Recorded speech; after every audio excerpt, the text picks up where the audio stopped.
नमस्कार दोस्तों, स्वागत है आपका हमारे चैनल स्टडी विद पीके में। जी हाँ दोस्तों, आज हम फिर आपके लिए एक नया मॉडल पेपर लेकर आए हैं जो कि आपकी एग्ज़ाम से रिलेटेड होगा। सभी क्वेश्चन मोस्ट टाइम पे होंगे। कोई भी क्वेश्चन दोस्तों एग्ज़ाम के बाहर का देखने को आपको नहीं मिलेगा, ठीक है। अर्थात हर क्वेश्चन दोस्तों एग्ज़ाम को ध्यान में रखते हुए इस मॉडल पेपर में शामिल किया गया है। वीडियो को अंत तक जरूर देखिएगा। वीडियो पसंद आए तो लाइक और शेयर जरूर कीजिएगा, ठीक है। यहाँ से दोस्तों अगर आपको प्रश्न पूछे जाते हैं तो हर एक प्रश्न का आपको आंसर पता होना चाहिए, ठीक है ना, क्योंकि सभी क्वेश्चन इंपॉर्टेंट है। करंट अफेयर, जीके के ऐसे क्वेश्चन है जो आपको लगातार एग्जाम में देखने को मिल सकते हैं, ठीक है। तो चलिए पहला प्रश्न देखते हैं। बच्चों की नई पुस्तक द क्रिसमस पिग के लेखक कौन है, ठीक है। आपको बताना है दोस्तों, बच्चों की जो नई पुस्तक है द क्रिसमस पिग के लेखक का नाम बताना है आपको। मोस्ट टाइम पे क्वेश्चन दोस्तों एग्जाम में पुस्तक से रिलेटेड क्वेश्चन आप सभी को पता है कि पूछे जाते हैं, ठीक है। इसलिए आपको पता होना चाहिए कि ये पुस्तक किसके द्वारा लिखी गई है।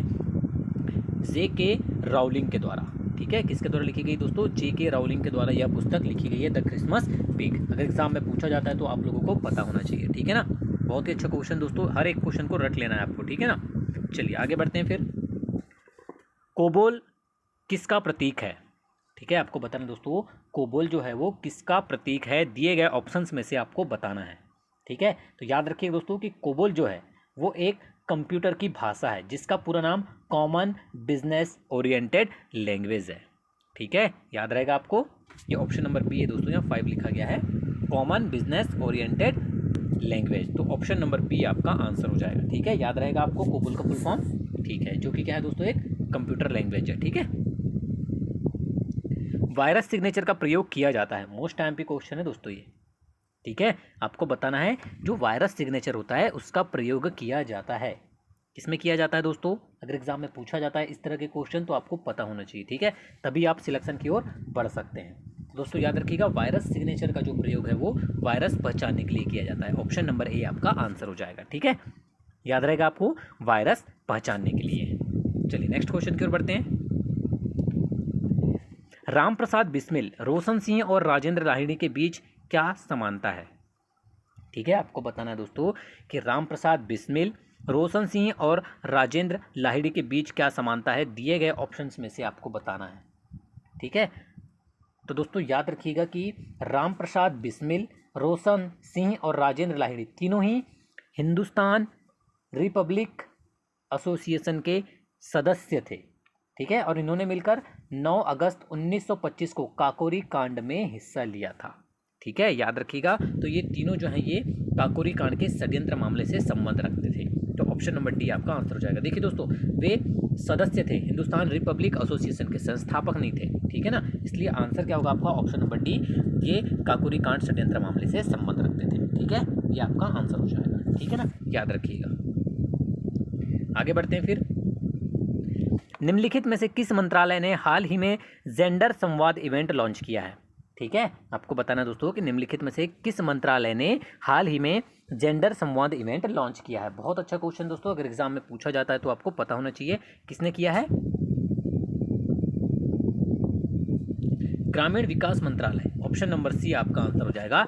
ग्रामीण विकास मंत्रालय ने हाल ही में जेंडर संवाद इवेंट लॉन्च किया है। अगर एग्जाम में पूछा जाता है तो आपको पता होना चाहिए, ठीक है ना।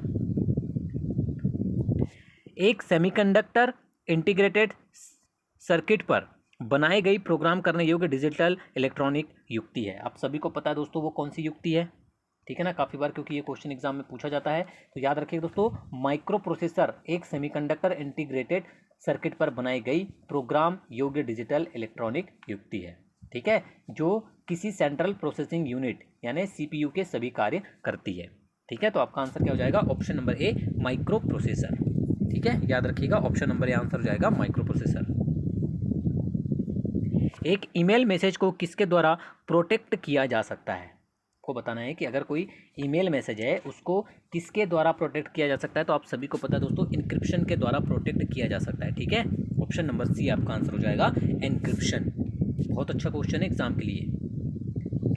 हेनले पासपोर्ट इंडेक्स 2021 में कौन सा देश शीर्ष पर है, ठीक है। आपको बताना दोस्तों कि हेनले पासपोर्ट इंडेक्स 2021 में कौन सा देश शीर्ष पर है, ठीक है ना। आपको बताना है दोस्तों, तो याद रखिएगा जापान देश, ठीक है, शीर्ष पर है। ऑप्शन नंबर ए आपका आंसर हो जाएगा जापान।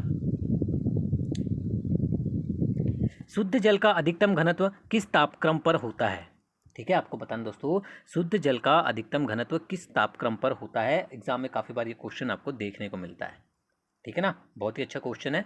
अगर आपको एग्जाम में देखने को मिले तो याद रखिएगा 4 डिग्री सेल्सियस पर होता है। ठीक है, ऑप्शन नंबर सी में जो दिया है 4 डिग्री सेल्सियस पर शुद्ध जल का अधिकतम घनत्व तापक्रम पर होता है। ठीक है, याद रखिएगा। और दोस्तों, ताप बढ़ने पर द्रव का आयतन बढ़ता है और घनत्व घटता है। ठीक है, ये भी आपको याद रखना है। निम्न में से सबसे हल्की गैस कौन सी है। दिए गए ऑप्शन में से दोस्तों जो सबसे हल्की गैस है वो है आपकी helium gas. Option number B आपका आंसर हो जाएगा। हीलियम गैस जो है सबसे हल्की गैस है। ठीक है, याद रखिएगा। इसकी परमाणु संख्या 2 होती है और द्रव्यमान संख्या 4, और ये एक अक्रिय गैस है। ठीक है ना, ये भी याद रखना है आपको। विश्व विरासत दिवस कब मनाया जाता है। मोस्ट टाइम पे क्वेश्चन दोस्तों, एग्जाम में दिवस से रिलेटेड क्वेश्चन श्योर है कि पूछे जाते हैं। इनमें से आपको बताना है कि विश्व विरासत दिवस कब मनाया जाता है। तो याद रखिएगा 18 अप्रैल को मनाया जाता है। विश्व विरासत दिवस 18 अप्रैल को मनाया जाता है। ऑप्शन नंबर सी आपका आंसर हो जाएगा। ठीक है, एक पारिस्थितिकी तंत्र में ऊर्जा की मात्रा एक पोषण स्तर से अन्य स्तर में स्थानांतरण के पश्चात।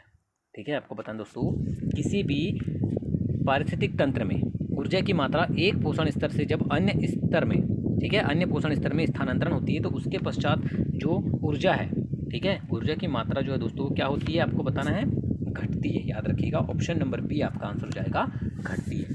ठीक है ना, चलिए आगे बढ़ते हैं। विश्व धरोहर दिवस 2021 का विषय क्या है। आपको बताना दोस्तों, विश्व धरोहर दिवस 2021 का विषय क्या है। ऐसे क्वेश्चन आपको एग्जाम में जरूर देखने को मिलेंगे। याद रखिएगा, कॉम्प्लेक्स पास्ट डाइवर्स फ्यूचर्स। ठीक है, कॉम्प्लेक्स पास्ट डाइवर्स फ्यूचर जो है विश्व धरोहर दिवस 2021 का विषय याद रहेगा आपको। ऑप्शन नंबर ए आपका आंसर हो जाएगा। ठीक है,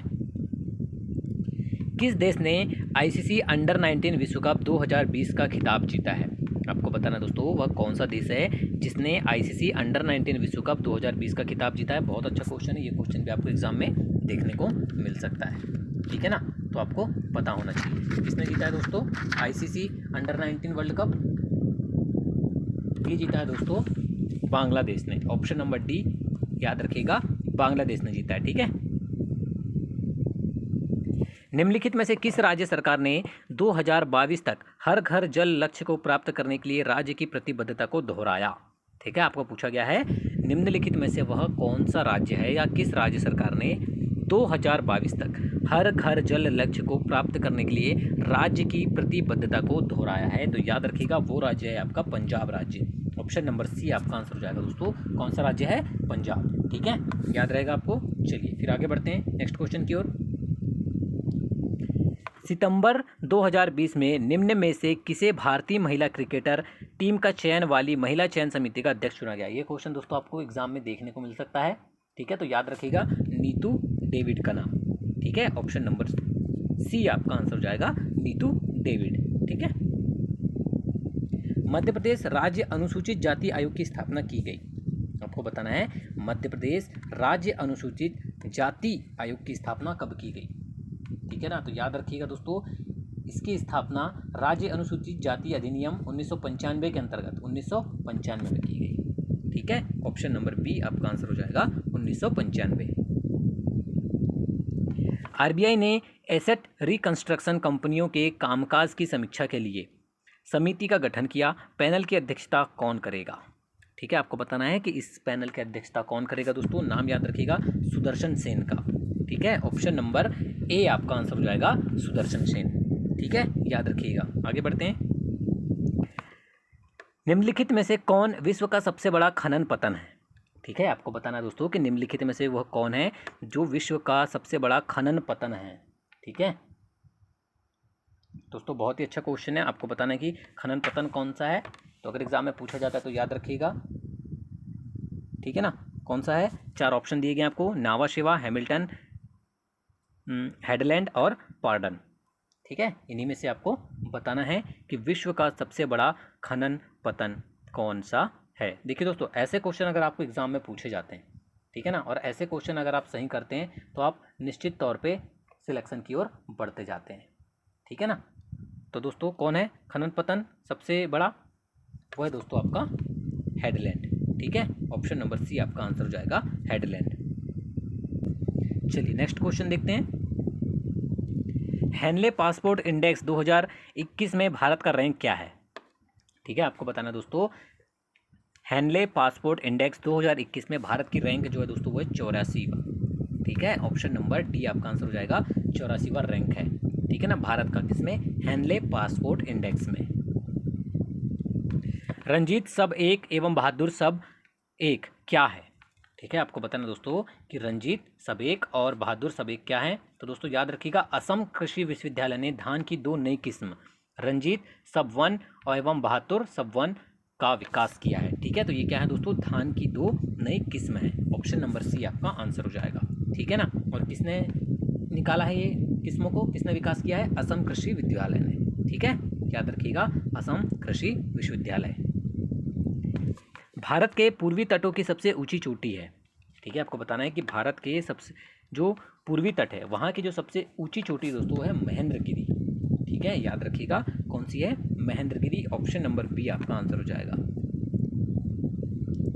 भारत में किस दिन को लोक सेवा दिवस के रूप में मनाया जाता है? दोस्तों अभी हाल ही में लोक सेवा दिवस मनाया गया है। कब मनाया गया है? 21 अप्रैल को। ठीक है, याद रखिएगा, दिवस से रिलेटेड क्वेश्चन में ये आपको पूछा जा सकता है। ऑप्शन नंबर डी आपका आंसर हो जाएगा। 21 अप्रैल को भारत में लोक सेवा दिवस के रूप में मनाया जाता है। ठीक है, गंगा के निचले मैदानों की यह विशेषता है कि यहाँ वर्ष भर जलवायु उच्च तापमान के साथ आर्द्र बनी रहती है। इस क्षेत्र के लिए निम्नलिखित फसलों के युग्मों में से कौन सा युग्म सबसे उपयुक्त होगा? तो वो है दोस्तों, कौन सा है पता है? मतलब बताना है आपको, वो है दोस्तों धान और जूट का। ठीक है, धान एवं जूट दोनों ही उष्ण कटिबंधीय आर्द्र जलवायु क्षेत्र की फसलें हैं। ठीक है, तथा इनकी खेती हेतु उच्च तापमान एवं अत्यधिक जल की आवश्यकता होती है। ठीक है, तो याद रखिएगा, ऑप्शन नंबर सी आपका आंसर हो जाएगा, धान और जूट। मध्य प्रदेश की किस सिंचाई परियोजना को जोवट परियोजना के नाम से भी जाना जाता है? बहुत अच्छा क्वेश्चन दोस्तों, याद रखिएगा, कौन सी परियोजना है जिसे जोवट परियोजना के नाम से भी जाना जाता है? बहुत अच्छा क्वेश्चन दोस्तों एग्जाम के लिए। ठीक है ना, याद रखिएगा कौन सी परियोजना है। जो 4 ऑप्शन दिए गए हैं इन्हीं में से आपको बताना है। तवा घाटी परियोजना, शहीद चंद्रशेखर आजाद परियोजना, बरना घाटी परियोजना, या फिर उपरोक्त में से कोई नहीं। तो दोस्तों वह सिंचाई परियोजना मध्य प्रदेश की जिसे जोवट परियोजना के नाम से भी जाना जाता है, वो परियोजना है दोस्तों आपकी कौन सी? ऑप्शन नंबर बी, शहीद चंद्रशेखर आजाद परियोजना। ऑप्शन नंबर बी आपका आंसर हो जाएगा। शहीद चंद्रशेखर आजाद परियोजना को जोवट परियोजना के नाम से भी जाना जाता है, जो कि मध्य प्रदेश की एक सिंचाई परियोजना है। आरबीआई द्वारा डीसीबी बैंक के एमडी और सीईओ के रूप में किसे नियुक्त किया गया है? मोस्ट टाइम पे क्वेश्चन होगा एग्जाम के लिए, याद रखिएगा, मुरली नटराजन। ठीक है, ऑप्शन नंबर डी आपका आंसर हो जाएगा दोस्तों। मुरली नटराजन को आरबीआई द्वारा डीसीबी बैंक एमडी और सीईओ के रूप में नियुक्त किया गया है। ठीक है, मुरली नटराजन। साइबर सुरक्षा सम्मिलित सुरक्षा के संदर्भ में निम्नलिखित कथनों पर विचार कीजिए। हार्डवेयर की सुरक्षा, सॉफ्टवेयर की सुरक्षा, डाटा की सुरक्षा। ठीक है, अब आपको बताना है कि इनमें से सत्यकूट कौन सा है एबीसीडी में से। ठीक है, केवल एक, केवल दो, एक और दो, या ये सभी। ठीक है, तो दोस्तों देखिए क्या पूछा गया है आपको? साइबर सुरक्षा के संदर्भ में निम्नलिखित कथनों पर विचार करना है आपको। ठीक है, तो दोस्तों देखिए यहाँ पर क्या हो जाएगा? साइबर सुरक्षा की एक तरह की क्या सुरक्षा प्रणाली है दोस्तों। ठीक है ना, जो इंटरनेट से जुड़े हुए सिस्टम के लिए होती है। ठीक है, इसमें कंप्यूटर्स के हार्डवेयर, सॉफ्टवेयर एवं डाटा की सुरक्षा शामिल होती है। ठीक है, इसलिए आपका आंसर क्या हो जाएगा? ऑप्शन नंबर डी, ये सभी। हार्डवेयर की भी सुरक्षा होती है, सॉफ्टवेयर की भी और डाटा की भी। ठीक है, तो ऑप्शन नंबर डी आपका आंसर हो जाएगा, ये सभी। सोशल इंजीनियरिंग से क्या तात्पर्य है? आपको बताना दोस्तों, सोशल इंजीनियरिंग एक तरह से याद रखिएगा जालसाजी का कार्य है। ठीक है, सोशल इंजीनियरिंग जो है दोस्तों एक जालसाजी का कार्य है। तो ऑप्शन नंबर ए आपका आंसर हो जाएगा, जालसाजी। ठीक है ना, चलिए आगे बढ़ते हैं।